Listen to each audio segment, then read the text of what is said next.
পুরো পৃথিবী এক ভয়ঙ্কর উত্তেজনার মধ্যে দাঁড়িয়ে আছে। মধ্যপ্রাচ্যে পরিস্থিতি যেন দিন দিন আরও ভয়াবহ হয়ে উঠেছে। একদিকে ইসরায়েল, অন্যদিকে ইরান, আর ইসরায়েলের পেছনে শক্তিশালী দেশ আমেরিকা। এই সংঘাত কি বড় যুদ্ধে রূপ নিতে যাচ্ছে? আজকের ভিডিওতে আমরা জানব বিশ্বের উপর এই যুদ্ধের ভয়ঙ্কর প্রভাব এবং ভবিষ্যতে কি হতে পারে। ভিডিওটা শেষ পর্যন্ত দেখো, কারণ বিষয়টা আমাদের সবার জন্য গুরুত্বপূর্ণ। তো বন্ধুরা, ইসরায়েল ও ইরানের মধ্যে উত্তেজনা এখন চরম তুঙ্গে পৌঁছে গেছে। সামরিক শক্তির পরিস্থিতি অনেক বেড়ে গেছে। সীমান্তে টানটান অবস্থা। খবর অনুযায়ী ড্রোন এবং মিসাইলের ব্যবহার প্রচুর বেড়ে চলেছে। উভয় পক্ষই এক অপরকে কড়া হুঁশিয়ারি দিচ্ছে। অন্যদিকে আবার আমেরিকা ইসরায়েলকে সরাসরি সমর্থন করছে। মধ্যপ্রাচ্যে যুদ্ধজাহাজ ও সেনা পাঠিয়েছে। তারা বলছে ইসরায়েল আক্রান্ত হলে আমরা চুপ থাকবো না। ইরান স্পষ্ট বার্তা দিয়েছে, আমাদের ওপর আঘাত এলে আমরা বড় জবাব দেব।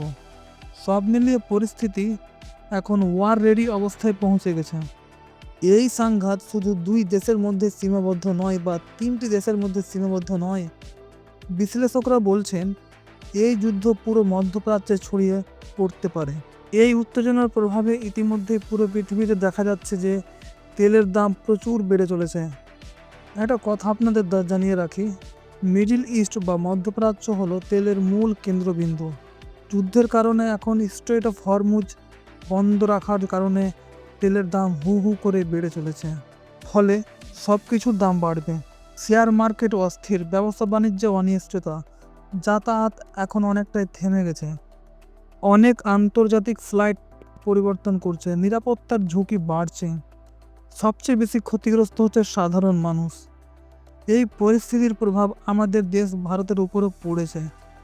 যেমন পেট্রোল, ডিজেল, গ্যাস সব কিছুর দাম বাড়ছে। এখন তো বিভিন্ন রাজ্যে, দেশের বিভিন্ন জায়গায় গ্যাস পাওয়া যাচ্ছে না। মধ্যপ্রাচ্যে থাকা ভারতীয়দের নিরাপত্তা এখন একটা বড় চিন্তার বিষয়। এখন প্রশ্ন হলো, আগামী দিনে কি হতে পারে? যদি বিশ্বযুদ্ধ শুরু হয়ে যায়, বড় আকারের ধস, অনেক দেশ জড়িয়ে পড়বে।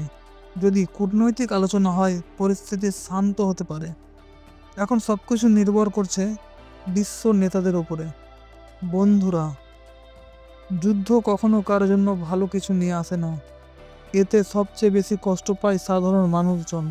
আমরা সবাই চাই এই পরিস্থিতি যেন শান্তিপূর্ণভাবে সমাধান হয়। আপনি কি মনে করেন, এই পরিস্থিতি কি বড় যুদ্ধের রূপ নেবে? কমেন্টে আমাদের মতামত জানাতে ভুলবেন না। ভিডিওটি ভালো লাগলে অবশ্যই লাইক এবং শেয়ার এবং সাবস্ক্রাইব করবে।